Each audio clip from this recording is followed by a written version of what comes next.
Hello, dear boys. It's Teacher Walid. Now, I'm preparing this video to help you study for the literature exam. Now, I realize that My Perspectives is a new book, so I thought you needed some guidance. Now, you are not required to memorize things while preparing for the literature exam. You are required to understand things, to be able to analyze things. Fine. And look, to be able to understand, like as I was all the time telling you in the class, to be able to do well in the literature exam, you have to focus on the reading selections, read them very, very carefully and understand what's going on in them, and also to understand the IXL exercises that we assigned. Why? Because simply we are going to apply these skills to understand literature. Fine. Now, what I mean by saying so is, focusing on the reading selections and these skills that you can see on the screen. Theme, figurative language, and here we're talking about similes, metaphors, and personification. Now, you must understand what an author purpose is, and you must understand historical fiction. Now, Hachiku, the true story of a loyal dog, is an example of a historical fiction, so you must understand the features. And the last reading selection that we had, which was very, very, very exciting, and the students loved it so much, you loved it so much, is A Blessing, which is a poem. And because it is a poem, we saw that it is very essential that you get introduced to elements of poetry. So please, I want you to focus on these skills which are on IXL, and I want you to make sure that you did all of them. The first reading selection is from Bad Boy, which is a memoir. You have to understand what a memoir is. And of course, you know that it is when an author, when a writer speaks about something that he encountered in his past, maybe while he was a child or something. Okay, so here you read the text, fine. You try to know the theme, you try to know the narrative point of view, and of course, in memoirs, you know that the narrative point of view is all the time first person point of view, because the one who's narrating the story, of course, is one of the characters, is the main character, actually. Okay. I will give you an example. For example, paragraph 4, as much as I enjoyed reading, in the world in which I was living, it had to be a secret vice. Fine. Now you must connect this to the theme of the story. Okay. Now I will get to the last paragraph. Look, they danced to music as a poem was being read. I like the poem, which turned out to be the creation by James Weldon Johnson. I like dancing too, but I had to pretend that I don't like it. No big deal. I was already keeping reading and writing poems as a secret. I would just add dancing. Now you must think about this paragraph, final paragraph, because it tells you a lot of things about the theme. Now the theme might be yourself. Okay, the theme might be, no matter how much criticism you suffer from, you have to be yourself. Okay, now this is an example from Bad Boy. Okay, think about figures of speech, similes. Is there a simile? Is there a metaphor? Fine. And what's the theme? What's the author's purpose? Of course, when you're having a short story, the author's purpose is most often to entertain you, to make you have fun. Okay? And the second reading selection is I Was a Skinny Tomboy Kid, which is also a memoir. But what's interesting, as you all know, is that it's written in poetry. This is so special because most memoirs are written in verse, just like ordinary writing, using paragraphs, right? Now, you must read the memoir carefully. I was a skinny tomboy kid who walked down the streets with my fists clenched into tight balls. I might ask you, what does this indicate? What is the state of mind of the narrator? Now, when she says that with my fists clenched into tight balls, is she having a peaceful life or a nervous life? Okay, when someone is like having his fists or her fists clenched, now he or she is having a tough life, I believe.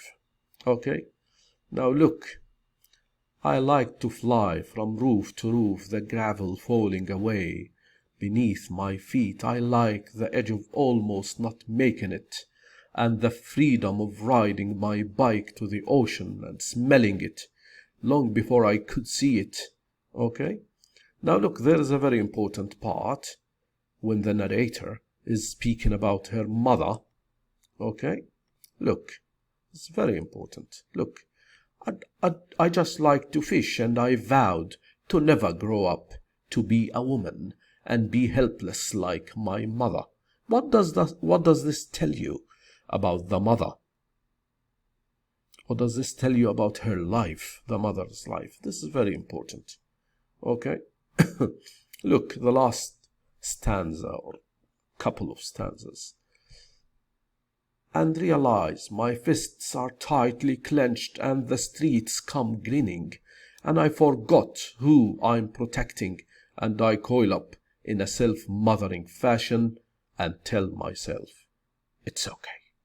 Now, what is the poet's attitude about life? Fine. You have to think deep. Fine. You have to think deep. Now read, and now poetry. I want you to enjoy poetry. It's so amazing. The last reading selection is from My Life with the Chimpanzees. Now nothing much is happening. I just want you to pay attention to the narrative point of view here. Okay. And think about the features of a memoir. Okay. Read it carefully. Read it carefully. And of course, while reading, it's really good to notice how the vocabulary words are used. Okay?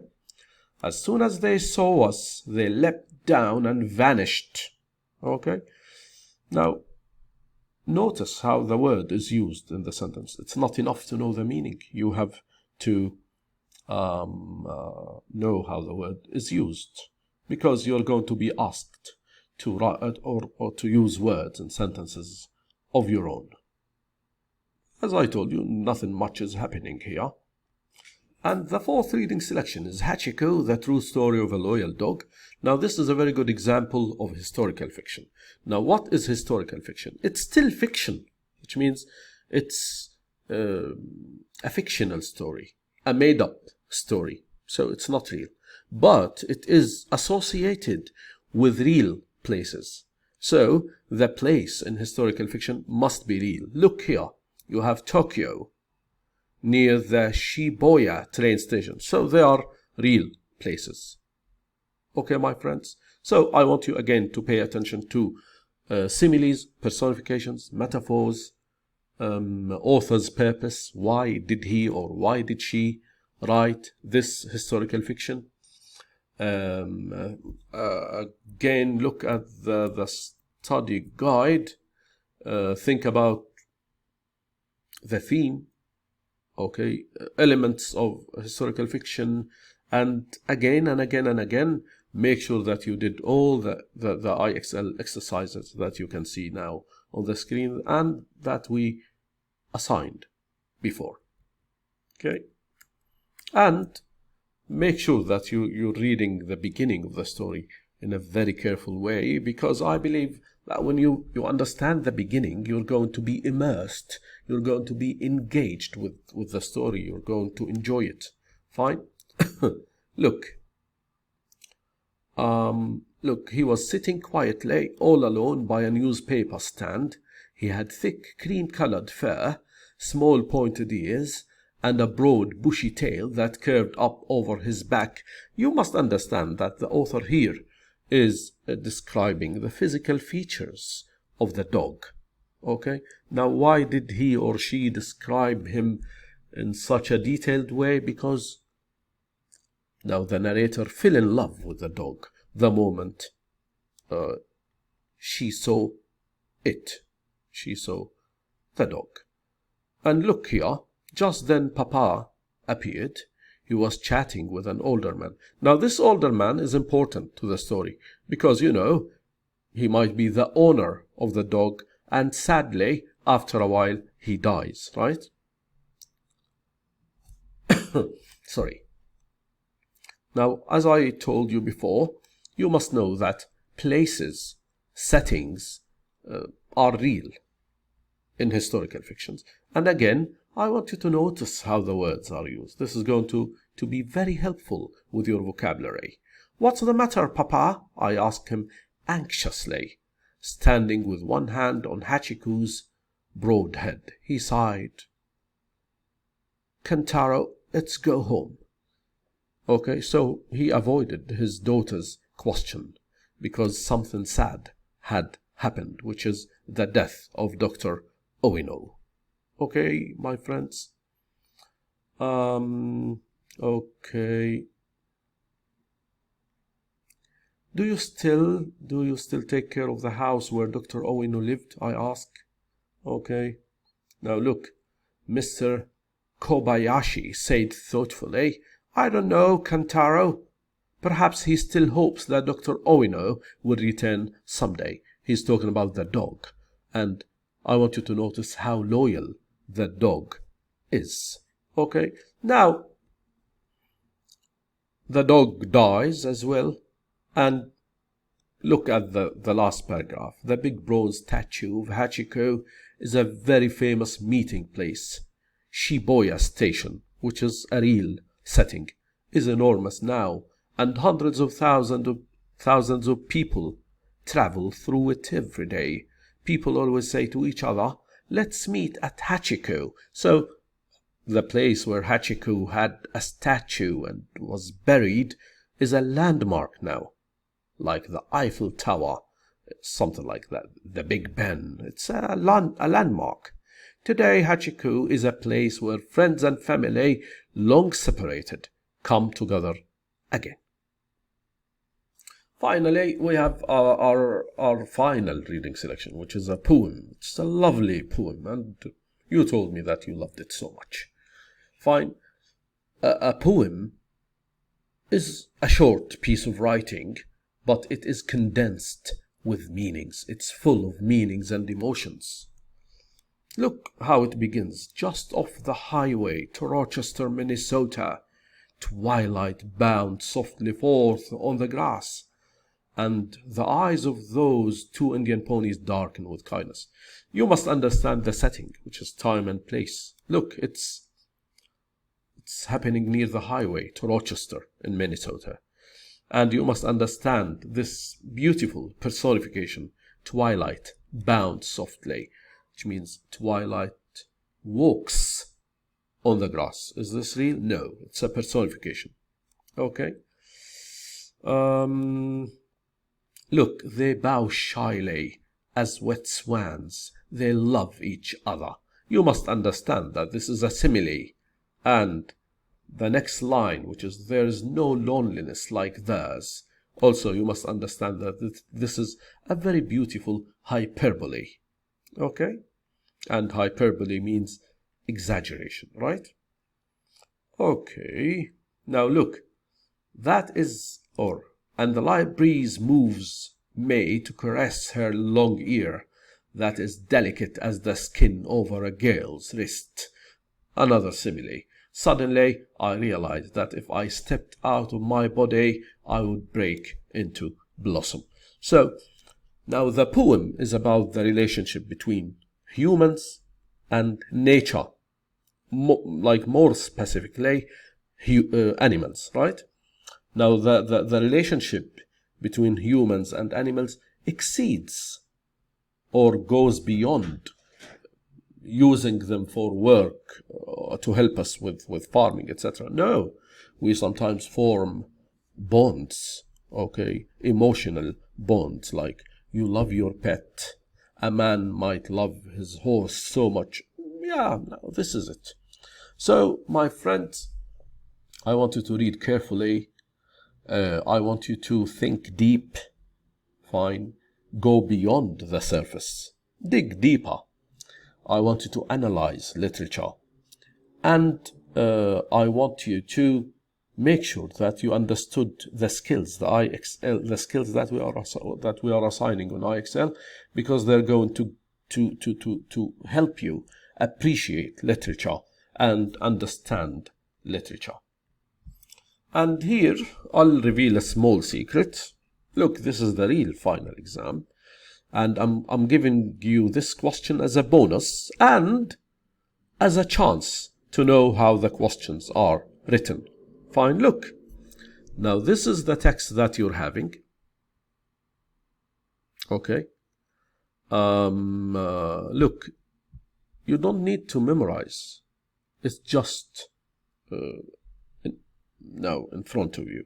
Just off the highway to Rochester, Minnesota, twilight bound softly forth on the grass, and the eyes of those two Indian ponies darkened with kindness. The question is, this is an excerpt from the poem A Blessing.